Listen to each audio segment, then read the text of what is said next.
रामराम शेतकरी मित्रांनो, पाहुयात काल भारतामधून बांगलादेशमध्ये किती कांदा गाड्यांची एक्सपोर्ट झाली, तसेच त्या एक्सपोर्ट कांद्याला काल बॉर्डरवरती काय बाजारभाव निघाले, बाजारभावामध्ये काल काय बदल होते, याची सविस्तर माहिती आपण या व्हिडिओमध्ये जाणून घेणार आहोत। त्यासाठी मित्रांनो आपल्याला व्हिडिओ संपूर्ण पाहायचा आहे।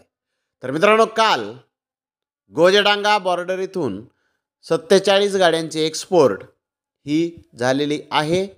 तर मेंदीपूर बॉर्डर येथून 49 गाड्यांची एक्सपोर्ट काल झालेली आहे। हिली बॉर्डर येथून 25 गाड्यांची एक्सपोर्ट काल झालेली आहे। अशा तिन्ही ठिकाणाहून मिळून टोटल 121 गाड्यांची एक्सपोर्ट काल भारतामधून बांगलादेशमध्ये झालेली आहे।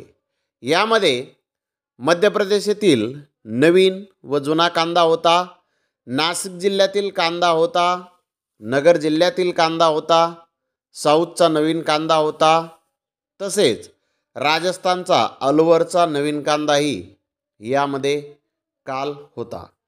मित्रांनो, बाजारभाव जर पाहिले तर काल भारतीय कांद्याला 67 रुपये किलोपासून 74 रुपये किलोपर्यंत बाजारभाव काल बॉर्डरवरती निघालेले आहेत।